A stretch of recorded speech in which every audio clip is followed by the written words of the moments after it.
राहुरी अभेद्य असा गडकिल्ला आहे. सैनिक समाज पार्टीने त्या ठिकाणी एक शिवभक्त ॲडव्होकेट अथर्व म्हसे पाटील यांचा गडकिल्ल्याचे रखवालदार म्हणून त्यांची नेमणूक केलेली आहे. त्यांना निवडून आणण्यासाठी सैनिक समाज पार्टीमार्फत त्यांना पुरस्कृत केलेलं आहे. आता पुरस्कृत करण्याचा मुद्दा असा की अनेकांना माहीत नाही की सैनिक समाज पार्टीला बेस काय आहे. सैनिक समाज पार्टीला तिकीट नाही, सैनिक समाज पार्टीला अनुभव नाही, सैनिक समाज पार्टी सैनिकांची पार्टी आहे. बट नो, त्यासाठी मला हा पात्र परिचय म्हणून हा व्हिडिओ करावा लागत आहे. माझी डमळवाडी मूळ गाव हे नगर पाथर्डी राहुरी या मतदारसंघात आहे. चिचोंडे शिराळजवळ आहे.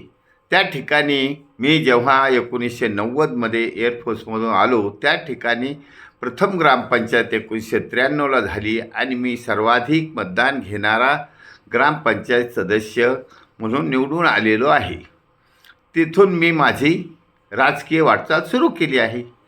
त्यापूर्वी मी जेव्हा एअरफोर्समध्ये होतो नाशिकला असताना मी NBT लॉ कॉलेजमधून LLB फर्स्ट क्लास केलेला आहे. मी टॅलेंटेड विद्यार्थी म्हणून प्रसिद्ध आहे. त्यानंतर 90 ते 2026पर्यंत सक्रिय LLB केलेली आहे, टॅलेंटेड वकिली केली आहे आणि आपल्या महाराष्ट्रामध्ये प्रसिद्ध अशी वकिली केलेली आहे. मुंबई ते नागपूरपर्यंत मी वकीलपत्र दाखल केलेलं आहे. आता राजकीय जीवन तुम्हाला सुरुवात तर सांगितली डमळवाडीची. त्यानंतर काही पंचायत समिती पाथर्डी वगैरे निवडणुकीमध्ये भाग घेतलेला होता. 2014मध्ये नगर दक्षिणची लोकसभा निवडणुकीमध्ये प्रस्थापितांना टक्कर देण्यासाठी फॉर्म भरला होता आणि ती अंतिम लढाई लढलो होतो. काही लोक ते फॉर्म मागे घेणं अमकं तमकं ते करतात. कोणी डमाळे वकिलावर कोणी दबाव आणू शकत नाही, कोणी विनंती करू शकत नाही. आता नंतर ह्या 2024मध्ये आमच्या सैनिक समाज पार्टीचं वारं महाराष्ट्रामध्ये घोंगावलं. मला सैनिक समाज पार्टीचा प्रदेशाध्यक्ष म्हणून जबाबदारी मिळाली आणि जेव्हा 2024मध्ये प्रथम लोकसभेच्या निवडणुका सुरू झाल्या तेव्हा आमचे राष्ट्रीय अध्यक्ष कर्नल बलबीर सिंग परमार साहेबांनी आम्हाला आदेश केले की लोकसभेच्या निवडणुकीसाठी उमेदवार उभे करा, जेणेकरून सैनिक समाज पार्टीची ओळख निर्माण होईल. त्या ठिकाणी आम्ही 8 उमेदवार उभे केले. लोकसभेच्या निवडणुकीमध्ये 8 उमेदवार उभे केले. त्याआधी आम्ही एक कसबा पेठ पुणे येथून प्रथम पोटनिवडणूक लढवली. त्या ठिकाणी आमचे तुकाराम डफळ पहिले उमेदवार, महाराष्ट्रातील विधानसभा लढवणारे पहिले उमेदवार. लोकसभेमध्ये पण ते होते. नंतर अहिल्यानगरच्या लोकसभेमध्ये उमेदवार शोधता सापडेना. काही आले पण काही डरपोक निघाले, काही माघार घेणारे याच्या दबावात त्याच्या दबावात असे चालत नाही. म्हणून परमार साहेब मला म्हणले आपको लढना पडेगा. मी डायरेक्ट फॉर्म भरून टाकला. विड्रॉवल वगैरे काही नसतं आमच्याकडं. कोणाची हिंमत पण होत नाही की विड्रॉ करा, मागे घ्या, आम्हाला पाठिंबा द्या. आमच्यापेक्षा टॅलेंटेड कॅन्डिडेट्स नाही तर आमच्यापर्यंत येण्याची काय हिंमत आहे कोणाची. बरं, ती निवडणूक झाली अल्प खर्चात. बरं का, अल्प खर्चात. तुमच्यासारखे मतदाराला पैसे वाटणं अमकं करणं वगैरे वगैरे काही नसतं. ते सैनिक समाज पार्टी राजा हरिश्चंद्राच्या सत्याच्या राज्यावर सिद्धांतावर चालणारी आहे.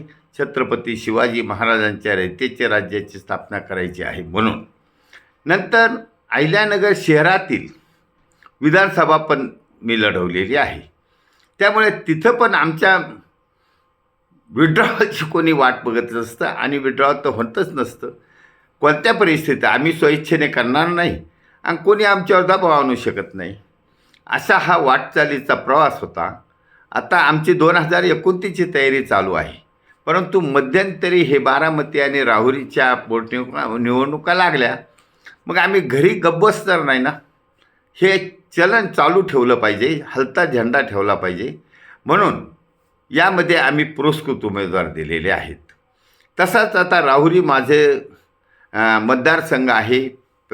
त्यामुळे यामध्ये मी उमेदवार शोधत असताना कदाचित मी किंवा तुकाराम डोफळ आम्ही लढाई केली असती, परंतु आम्हाला तरुण तडफदार आणि क्वालिफाईड उमेदवार मिळाला आणि त्याला आम्ही पुरस्कृत केलं. पुरस्कृत असं केलं की त्याला आता निवडून येण्याची 100% खात्री झालेली आहे. त्यामुळे बऱ्याच जणांचा जळफळाट झाला. बरेच जण माझी टीका करतात, बरेच जण आम्हाला फौजी समजतात, बरेच जण आमचे राजकीय अनुभव. पण आम्हाला तुमच्या नेत्यापेक्षा मोठा अनुभव आहे, ज्ञान आहे, टॅलेंट आहे. त्यामुळे आमचा उमेदवार निवडून 100% येणार आहे. यासाठी हा व्हिडिओ व्हायरल केला आहे. धन्यवाद. भारतवर्ष की जय. छत्रपती शिवाजी महाराज की जय. सैनिक समाज पार्टीचा विजय असो.